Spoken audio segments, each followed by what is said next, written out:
नमस्कार दोस्तों, आज हम पढ़ने वाले हैं जॉन लोक का जीवन परिचय। सबसे पहले देखते हैं कि लोक को किस किस नाम से जानते हैं। लोक को उदारवाद का जनक कहते हैं। उदारवाद को हम व्यक्तिवाद भी कहते हैं, इसलिए व्यक्तिवाद का जनक भी कह सकते हैं लोक को। सामान्य बुद्धि का दार्शनिक भी कहा जाता है। अनुभववाद का जन्मदाता भी कहा जाता है। अधिकारों का सिद्धांत का जन्मदाता। उसने प्राकृतिक अधिकारों की बात की थी और 3 प्रकार के प्राकृतिक अधिकारों की बात की थी। जीवन, सुरक्षा और संपत्ति, 3 प्रकार के प्राकृतिक अधिकारों की बात की थी। इसलिए पूंजीवाद का जनक कहा गया था C.B. मैकफर्सन के द्वारा पूंजीवाद का जनक कहा गया है। सीमित संप्रभुता का जनक कहा जाता है। क्रांति का दार्शनिक कहा जाता है, क्योंकि जो गौरवपूर्ण क्रांति हुई थी, गौरवपूर्ण क्रांति दोस्तों 1688 के अंदर इंग्लैंड के अंदर, तो उस क्रांति का लोक ने क्या किया था, समर्थन किया था, इसलिए उसको क्रांति का दार्शनिक भी कहा जाता है। सेकंड, सामाजिक समझौता का जनक। दोस्तों, सामाजिक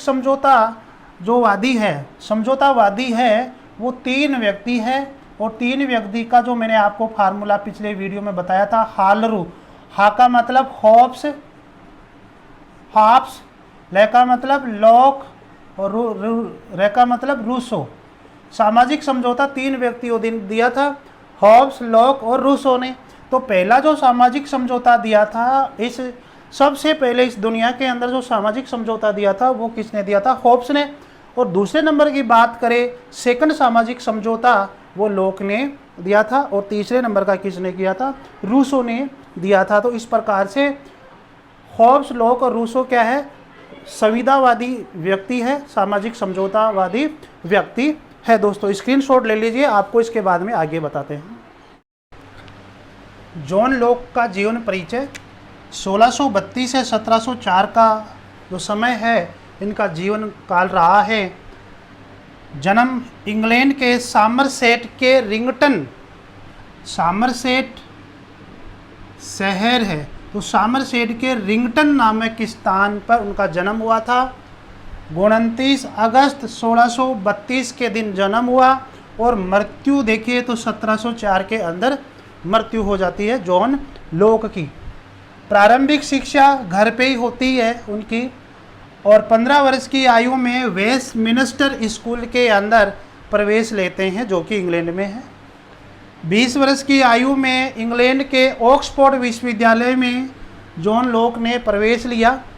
वहाँ से उन्होंने 1656 में BA पास किया, और 1658 के अंदर MA पास की। उसी विश्वविद्यालय में जैसे उन्होंने MA पास की, तो उसी विद्यालय में अगले साल से उन्होंने नौकरी की, शिक्षक की। तो 1659 से ही उन्होंने ऑक्सफोर्ड विश्वविद्यालय में शिक्षक का कार्य किया। और जब वो शिक्षक का कार्य उन्होंने किया था, तो उस समय वो यूनानी भाषा का उनको यूनानी भाषा का ज्ञान था। तो यूनानी भाषा में बच्चों को पढ़ाना, दर्शन शास्त्र को पढ़ाना, राजनीति शास्त्र को पढ़ाना, अलंकार शास्त्र और काव्य शास्त्र का अध्यापन कार्य उस कॉलेज के अंदर, उस यूनिवर्सिटी के अंदर अर्थात ऑक्सफोर्ड विश्वविद्यालय के अंदर उन्होंने किया था। स्क्रीनशॉट ले लीजिए दोस्तों। जॉन लोक के जीवन पर तत्कालीन परिस्थितियों का भी काफ़ी प्रभाव पड़ता है। वो तत्कालीन परिस्थितियाँ देखते हैं।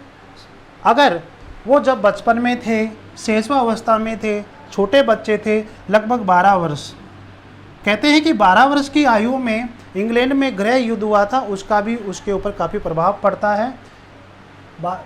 जब छोटे थे तो 12 वर्ष की आयु में इंग्लैंड में गृह युद्ध का प्रभाव पड़ा, तथा इंग्लैंड में गृह युद्ध 22 अगस्त 1642 से 30 सितंबर 1951 के बीच में ये गृह युद्ध होता है। यानी कि वहाँ की जो संसद थी वो राजा से कुछ अपने अधिकार की मांग की थी। ठीक है, तो संसद के द्वारा अर्थात ब्रिटेन की संसद के द्वारा राजा से कुछ अधिकारों की मांग की थी, वही गृह युद्ध है दोस्तों। किशोरावस्था में क्या देखा उन्होंने? क्रोमवेल का शासन देखा इंग्लैंड के अंदर और राजतंत्र की पुनर्स्थापना देखा। स्वयं के विचारों से इंग्लैंड के अंदर क्रांति होती है, वो कहते हैं कि जॉन लॉक के विचारों से ही वो क्रांति हुई थी, और जब वो क्रांति हुई उसको स्वयं इंग्लैंड ने अपनी वृद्धावस्था के अंदर देखा था।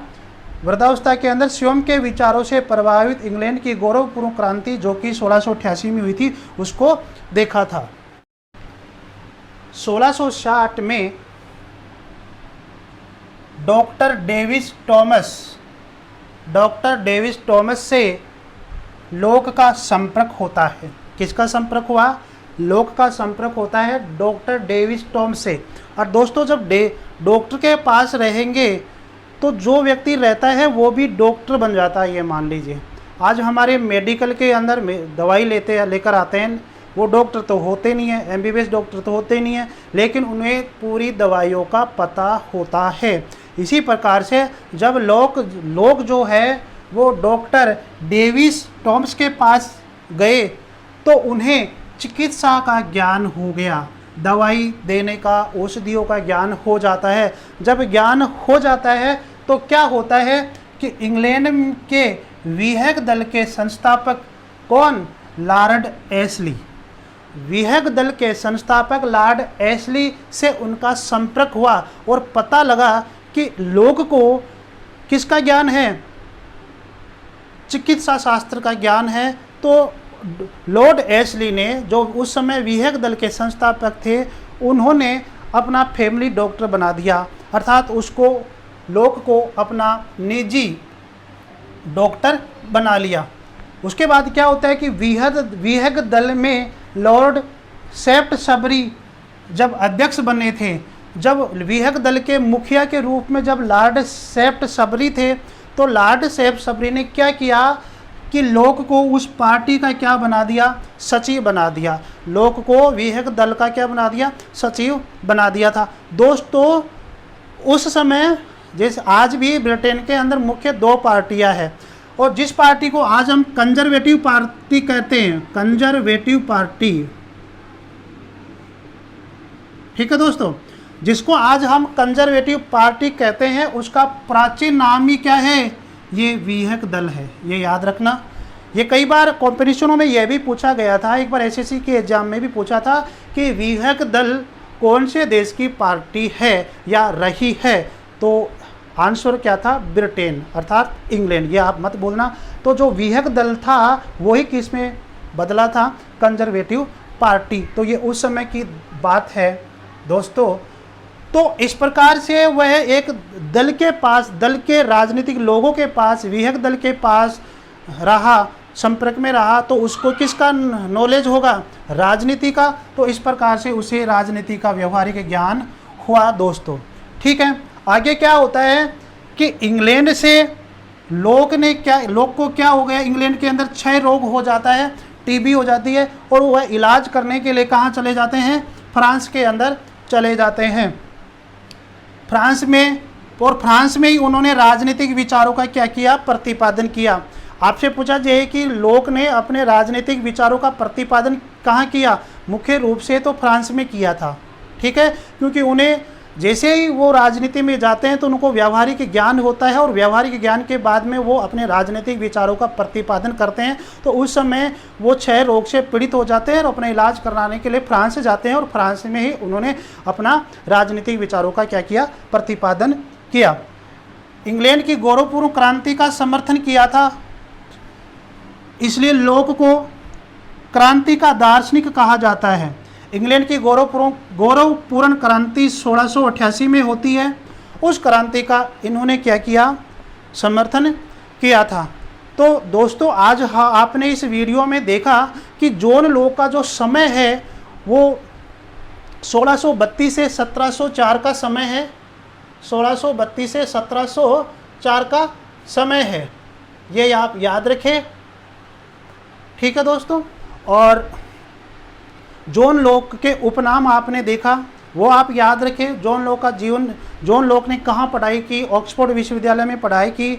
उन्होंने गौरवपूर्ण क्रांति का समर्थन किया, ठीक है। ये उनका जीवन परिचय है। अगले वीडियो में हम पढ़ेंगे जॉन लॉक ने कौन कौन सी पुस्तकों की रचना की। धन्यवाद दोस्तों। वीडियो कैसा लगे आपको ज़रूर कमेंट बॉक्स में लिखो, और वीडियो को हो सके उतना ज़्यादा लाइक शेयर सब्सक्राइब ज़रूर करें।